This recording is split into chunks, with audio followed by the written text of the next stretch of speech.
Ladies and gentleman, welcome back to my channel. दोस्तों मैं हूं सूरज राणा, आपका मेंटर, आपका होस्ट।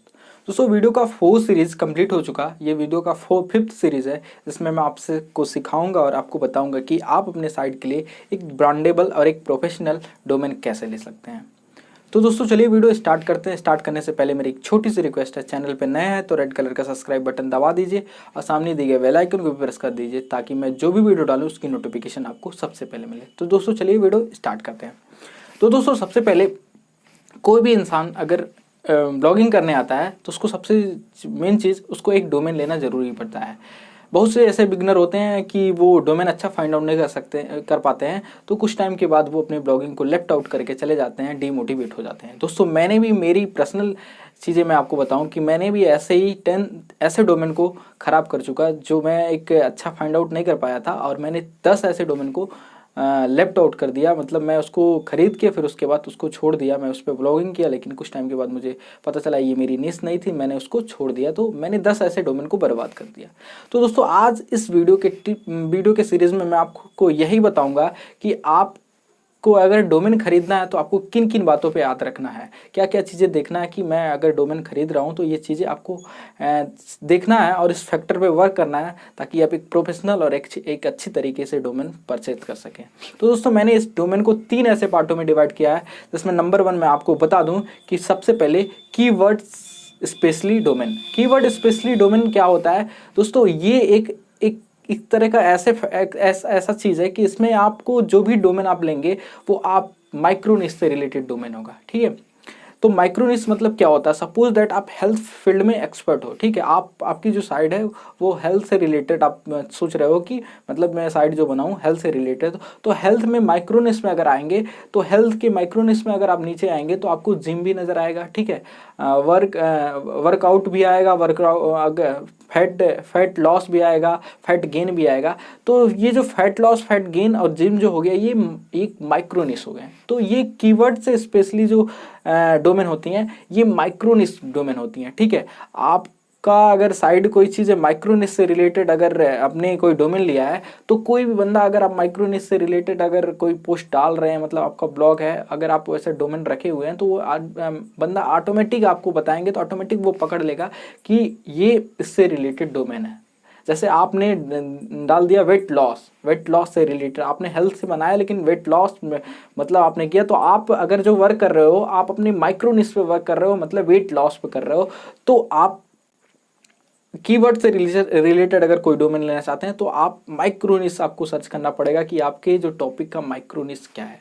जिसमें फॉर एग्जांपल के तौर पे मैं आपको बता दूं funnywifiname.com, ये एग्जाम्पल के तौर पे है। अब कोई भी बंदा अगर उसको बताया जाए तो वो समझ जाएगा कि ये वाईफाई से रिलेटेड है। दूसरा westindiadance.com, ठीक है, अब ये गूगल को भी समझ में आ जाएगा कि ये डांस से रिलेटेड है, तो वो ऑटोमेटिक ये समझ जाएगा। ठीक है, अब मैं दूसरी चीज़ों को मैंने डिफाइंड किया है टॉपिक बेस्ड, मतलब टॉपिक सर्च डोमेन नेम। ठीक है, अब टॉपिक क्या होता है? टॉपिक जो होता है वो एक निश से होता है। ठीक है, इसमें एक पहले आपने जो सर्च किया कीवर्ड से रिलेटेड वो माइक्रो निश था, अब इसमें क्या हुआ? निश से रिलेटेड हो गया। ठीक है, अब अगर आप किसी हेल्थ से रिलेटेड हो या गेम से रिलेटेड हो या किसी मतलब डेवलपमेंट से रिलेटेड हो या कोई एंड्रॉइड डेवलपमेंट से हो या एंड्रॉइड फील्ड से हो या गेमिंग फील्ड से हो, तो आपको क्या टॉपिक से रिलेटेड आप डोमेन लोगे। जैसे सपोज दैट मैं आपको एग्जांपल के तौर पे बता दूं, आप एंड्रॉइड में एक्सपर्ट हो, एंड्रॉइड की कुछ चीज़ें बता रहे हो, तो आप लिखोगे android.com का भी डोमेन ले सकते हो। तो किसी भी बंदे को आसानी से समझ में आ जाएगा कि भाई ये जो डोमेन है इसमें ये चीज़ें पड़ेगी कि ये एंड्रॉइड से रिलेटेड इन्फॉर्मेशन इसमें दिया जा रहा है, तो ऑटोमेटिक वो समझ जाएगा। जैसे gamezone.com हो गया। ठीक है, तो लोगों को समझ में आ जाएगा कि ये गेम से रिलेटेड है। ठीक है, wallpaper.com, तो लोगों को पता चल जाएगा कि ये जो ब्लॉग है ये वॉलपेपर से रिलेटेड है। तो ये टॉपिक वाइज हो गया। ठीक है, अब वॉलपेपर में आप कई प्रकार की वॉलपेपर डाल रहे हो, लेकिन ये टॉपिक क्या हो गया? वॉलपेपर। गेम में आप कई प्रकार का डाल रहे हो। एंड्रॉइड.com में काफ़ी एंड्रॉइड ऐसे फ़ोन आ जा रहे हैं या उसके एप्लीकेशन जो चीज़ें आ रहे हैं से रिलेटेड आ रहे हैं, तो काफ़ी हो गया, एक टॉपिक हो गया। अब तीसरा चीज़ जो होता है वो ब्रांडेबल डोमेन नेम होता है। ठीक है, अब ये जो डोमेन का थर्ड पार्ट है ब्रांडेबल डोमेन, इसमें आपको क्या होता है? इसमें आप अपना जो डोमेन लेते हो वो कोई टॉपिक से रिलेटेड नहीं होता है, टॉपिक से डिफरेंट होता है। ठीक है, जैसे सपोज दैट मैं आपको बता दूं, जैसे देख लो flipkart.com, अब ये जो चीज़ें ये ई कॉमर्स साइट है, इसको ये नहीं पता चलेगा कि मतलब flipkart.com आप समझ सकते हो कि ये ई कॉमर्स साइट है।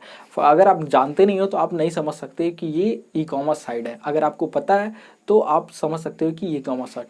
adopt.com, ठीक है, तो ये एक ब्रांडेबल डोमेन होते हैं, ये अपने ब्रांड पे बिल्ड करते हैं, ये अपने ब्रांड के लिए लेते हैं, ठीक है, ये ब्रांडेबल डोमेन होते हैं। अब दोस्तों क्या आता है कि ये डोमेन तो आप ये चीज़ें देख के कर सकते हो, ठीक है। अब आता है एक्सटेंशन की बात। एक्सटेंशन मैं आपको बता दूं एक्सटेंशन होता क्या है। जैसे आपने कोई डोमेन देखा होगा, उसके लास्ट में .in, .com, .org, .net, .xy, ठीक है, उसके बाद z, उसके बाद .today, ऐसे बहुत से होते हैं, लास्ट में जो होता है उसको बोलते हैं एक्सटेंशन। डॉट के बाद जो चीज़ें होता है उसको बोलते हैं एक्सटेंशन, ठीक है। अब अगर एक्सटेंशन की बेस पे अगर आप कोई डोमेन लेना चाहते हो, ठीक है, तो मैं सबसे पहले आपको सजेस्ट करूंगा, अगर वर्ल्ड वाइड वेब के लिए चलाना चाहते हो तो आप .com की डोमेन लो, क्योंकि .com की जो डोमेन है वो पूरे मतलब वर्ल्ड वाइड वेब के लिए है, क्योंकि ये संपूर्ण इसमें सबसे ज़्यादा लोग ये .com की डोमेन लेते हैं, ठीक है। लेकिन आप पर्टिकुलर इंडिया से लेना चाहते हो, जैसे आप कोई न्यूज़ की साइट चला रहे हो और आप इंडिया में चलाना चाहते हो तो आप .in के डोमेन ले सकते हो। अगर आप यूएस के रहने वाले हो, पर्टिकुलर यूएस के साइट चला रहे हो तो आप .us कर सकते हो, पाकिस्तान तो .pk। तो ये एक्सटेंशन की बात होगी, आप ये एक्सटेंशन देख सकते हो अगर आप डोमेन अपने पर्टिकुलर कंट्री के लिए लेना चाह रहे हो, पर्टिकुलर कंट्री के लिए ब्लॉगिंग करना चाह रहे हो तो। अब दोस्तों आता है कि आपको डोमेन लें तो आपको क्या चीज़ें देखना जरूरी होता है। ये तो टिप्स हो गए, तीनों चीज़ों को आप देखते हुए फॉलो करेंगे। ये 3 प्रकार के डोमेन होंगे, आप इस तीनों कैटेगरी में जो आपको डोमेन पसंद आए, जिस विश पे आप लेना चाहते हैं ले सकते हैं। अब आता है कि अगर आपको डोमेन लेना है तो आपको क्या चीज़ें देखना है कि क्या चीज़ें मेन उसमें होनी चाहिए। तो दोस्तों सबसे पहले आप कोई डोमेन ले रहे हो तो वो शॉर्ट डोमेन होना चाहिए, ठीक है।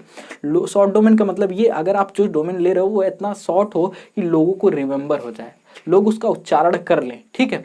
अब सपोज दैट आप लंबा डोमेन ले लिए, go-to-learn-health.com ऐसे कर दिए तो ये काफ़ी ज़्यादा लंबा हो गया, लोगों को समझने में काफ़ी दिक्कत हो जाएगी, ठीक है। लेकिन आपने ऐसे ले लिया guideblogging.com, ठीक है, wplearner.in, ठीक है, तो लोगों को समझने में आसानी हो जाएगी और लोग मतलब एक बार आप उसको बताएंगे तो वो फिर दोबारा आपके साइट पे आके रीच आउट कर सकते हैं, ठीक है, वो आराम से इजी तरीके से आ सकते हैं। दूसरा चीज़ हो गया, आप इसमें कीवर्ड से रिलेटेड भी डोमेन ले सकते हो। जैसे आप पर्टिकुलर किस फील्ड से रिलेटेड हो, आप ब्यूटिशियन हो, ब्यूटी फील्ड से हो तो आप ब्यूटिशियन फील्ड के ले सकते हो, समझ रहे हो ना आप मेरी बात।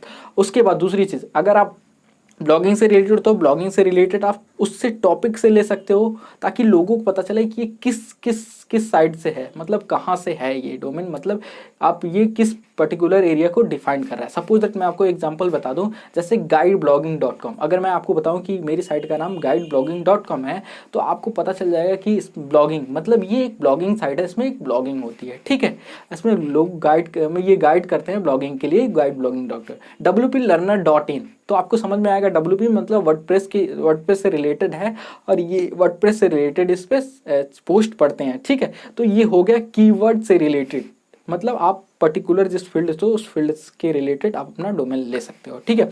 अब देखो दोस्तों क्या होता है, मैं आपको बता दूं कि अब तीसरे नंबर की जो चीज़ आती है वो आती है ब्रांडेबल डोमेन, ठीक है। ब्रांडेबल डोमेन क्या होता है, अगर आप ब्रांडेबल डोमेन वो डोमेन होता है जो एक मतलब यूनिक डोमेन होता है। सपोज दैट मैं आपको बता दूं यूनिक डोमेन कैसे क्या होता है। आप अगर चाहते हो कि मैं इस नाम से अपना ब्रांड बिल्डअप कर लूँगा, आप अपना एम्पायर पूरा खड़ा कर लूँगा, तो आप उस तरह का डोमेन ले सकते हो, तो आप एक ब्रांडेबल डोमेन ले सकते हो। ब्रांडेबल डोमेन में आप अमेजोन देख लो, अमेजोन.com, फ्लिपकार्ट.com, बहुत से ऐसी चीज़ें हैं, ठीक है। आप इस तरह के adopt.com, ये सब क्या है, ब्रांडेबल डोमेन है। तो अगर आपको एक ब्रांड वाली डोमेन चाहिए, सोच रहे हो कि मैं उससे एम्पायर अपना खड़ा कर लूंगा, तो आप एक ब्रांडेबल डोमेन लीजिए, ठीक है। तो आप ब्रांडेबल डोमेन ले सकते हो। आप देखो कि कौन सा यूनिक है, लोगों को मतलब इसमें ये चीजें मेन जरूरी है कि आप ऐसे डोमेन लो ब्रांडेबल में लोगों को उच्चारण कर सकें, लोग फिर से वो रिमेंबर करके आ सके। बहुत लोग तो बुकमार्क नहीं यूज करते हैं, लेकिन आप ऐसा डोमेन लो कि लोग फिर से आपकी साइट पे रीच आउट कर सके, तो काफी बेटर रहेगा ये ब्रांडेबल डोमेन में, ठीक है। अब ये हो गया दोस्तों मतलब डोमेन लेना हो तो आप ये चीज़ें फॉलो अप कर सकते हो, ऐसे ये चीज़ें टिप्स इस पे वर्क कर सकते हो। इसको देखते हुए अगर आप डोमेन लेते हो तो आप काफ़ी अच्छा और एक प्रोफेशनल डोमेन ले सकते हो जो काफ़ी हेल्पफुल रहेगा, लोगों को रीच आउट करने तक आपके साइट पे रीच आउट कर सकते हैं और काफ़ी ज़्यादा इंगेजमेंट भी आपके साइट पे होगी।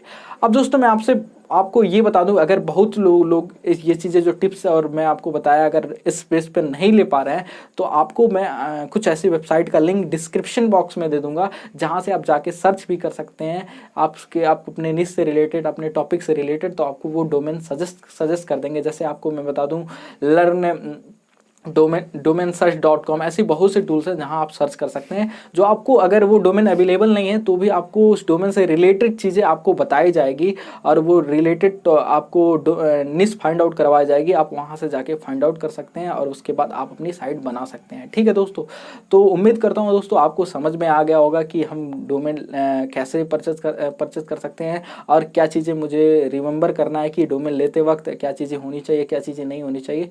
तो उम्मीद करता हूँ वीडियो काफ़ी अच्छा लगा होगा और दोस्तों वीडियो को लाइक कर दीजिए क्योंकि इसको बनाने में काफ़ी मेहनत लगता है। दोस्तों मैं मिलता हूँ वीडियो के नेक्स्ट सीरीज में, तब तक के लिए thank you and best of luck.